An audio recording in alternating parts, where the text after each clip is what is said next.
Hauzikan Nupagi penis se Thainagi Nupagi penis ke namatamda pixel tensillakli sungjalle adana scientist na phongdoi haukiba chahini from state aikhoi Nupagi sperm count haidi hakti na banatraga masturbation to the thador spermatozoa angang chabok na cell masing masisu sathina hantawaibu changchat cha de yangkhai gi chang thare hauzikan angang ni passing polpudi hauna makhoi gi anogenital distance haidi amang thongam di makhoi gi penis ki marke ta pasi tension na pola patoina thingnare dana saknari bi doctor sana swana phongdo ki balaikre masi mato karamna thori buno haibdu gi matang da masi gi videos tagi mamutana khangmina se 1982 dagi huna aikhoi Nupagi khwai maru be sex hormone testosterone se masi mai ngasum ta tharagli 1973 dagi horaga 2011 fogi manung state da punna nupa 48,000 da thaki badugumba tongan study chamaga marifum magi falgi matungina hariba sok 1973 dagi horaga 2011 gi marak state da Nupagi phambi nangsin kongsin bugi changsi changchata 52% phawba hantare aibasi makhoina khangba ngamki amadi total sperm count among thadorokpa kapthorokpa de rakpa khoi angang chapung na cell spermatozoa masingsna changchata chada 59% phawba hantare aibasi khangba ngamki masikang natana makhoi lising ni phuni panugi manungda erectile dysfunction haidi hakten na namgidamag makhoi gi penis ningthini yungkhalakpa ningthina kansalakpa ngamdrapani pa 26% amadi hanu hana kanate masagi chahi ni phugi makhada leiban hang aktani haibisiso khangba ngamaki 1963 matamgi sperm bank haibadi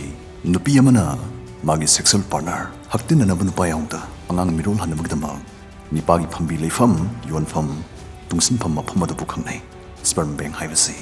hello guys marathana saving amadi sell tan ba haibasi matang da khongjin mada kana ga da f amadan khangna se happy credit online shopping tawba mobile recharge tawbu khudingi aikoina sell save tawbu yai karamna Flipkart Myntra Ajio da directly jangbai mahutta India's biggest cashback app happy credit oina changaga polaibi masi India da sava Flipkart Myntra Ajio mani 1500 plus websites tagi polaiba matamda real and fastest cashback sagi bank account sajat halak patung app ni app si sinaba yam lai description da pizare link tagi happy credit sa hana download tawbiyo bank account transfer tawba yaba ₹5 su phangbi gani isa account semaga retailer me yamama thingna bigani sana Flipkart kaidana nammaga thige su yai shop now da tef tawga happy credit in particular website da purakani sdaidi hanagum adum shop tawbi yare cart pot hapsin biraga payment tawbiro sdaidi happy credit app tagi cash out section check tawbigani cashback confirm tawga bank account transfer tawbiyo happy credit season of yam lai retailer sing masli changbiraga hanagum shop tawbai wani description dagi download tawbiyo ₹5 extra cashback kutak ta phangbiyo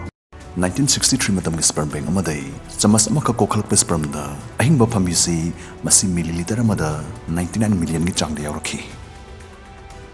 2011 gi sperm bank singdadi chamas ama korpada yawrakpa ahingba phamisi masi milliliter amada changchita supnai 49 million khakta dan tharamkhi kaya di khenaramkhre masna maramoituna howzikan se male infertility so nupana maramoituna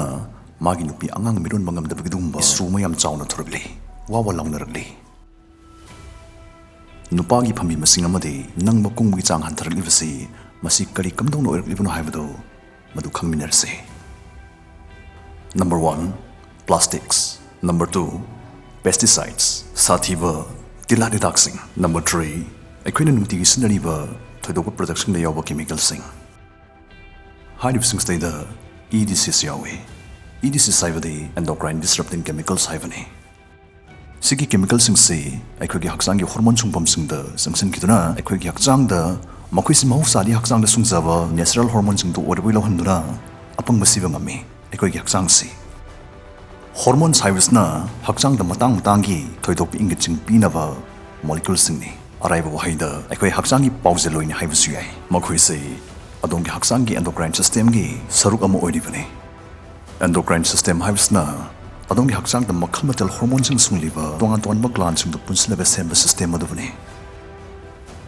endocrine system gi mathause masi onthongni yamkhre kudamoina adomna wakhal nuai tamatamda adongi brain adongi pituitary gland da ACTH hormone thadoroknaba ingit pigani pituitary gland ni thorokpa ACTH se masi ira jangsilaktuna adrenal gland tamna mulakani adrenal glands na mo cortisol ko wato po hormone masunglaktuna ida tinsilalakani amadi adongi wakhal nungaitri bu fagalaknaba adongi stress to deal tongnaba adongi hakchang da glucose ki sang wangkhalalakani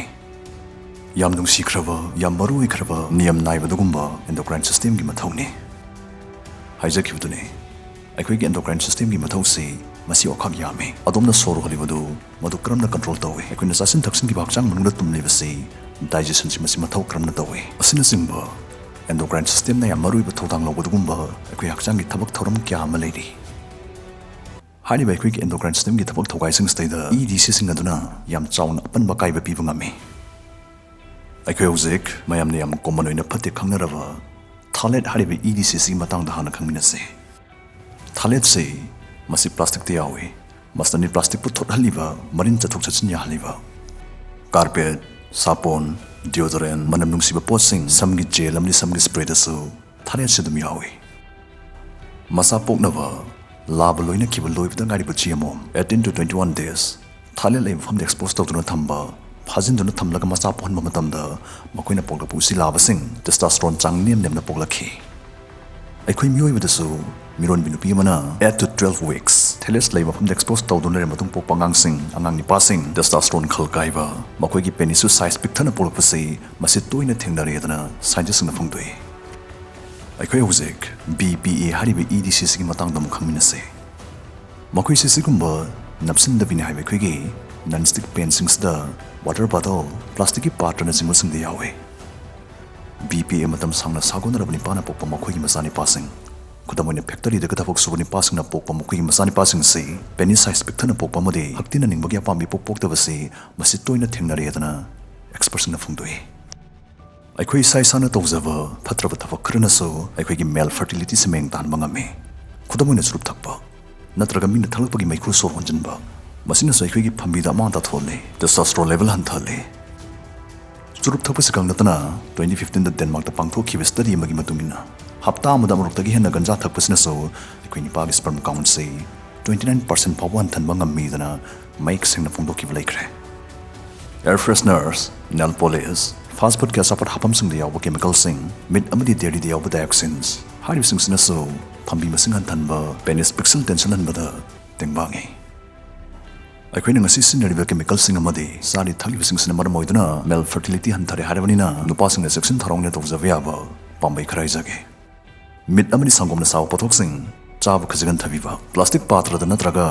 jarang da saba pot hapaga khak chabi daba atomgi sakum da non-stick pen sna biragadi yankhai mai leitharga sna biyo mai kalhan bigano yarimkhai process pa chabi roi dabane kaithil lei leiruraga plastic ta kali de yomuk pagi hakchang sukni ai oina saga da bisharu isana sem saraga isagi yumdoina chabiyo happy credit season of yam live retailer sing masli changbiraga hanagum sop to bai wane description da gi download to biyo rupees 5 extra cashback kutak ta phangbiyo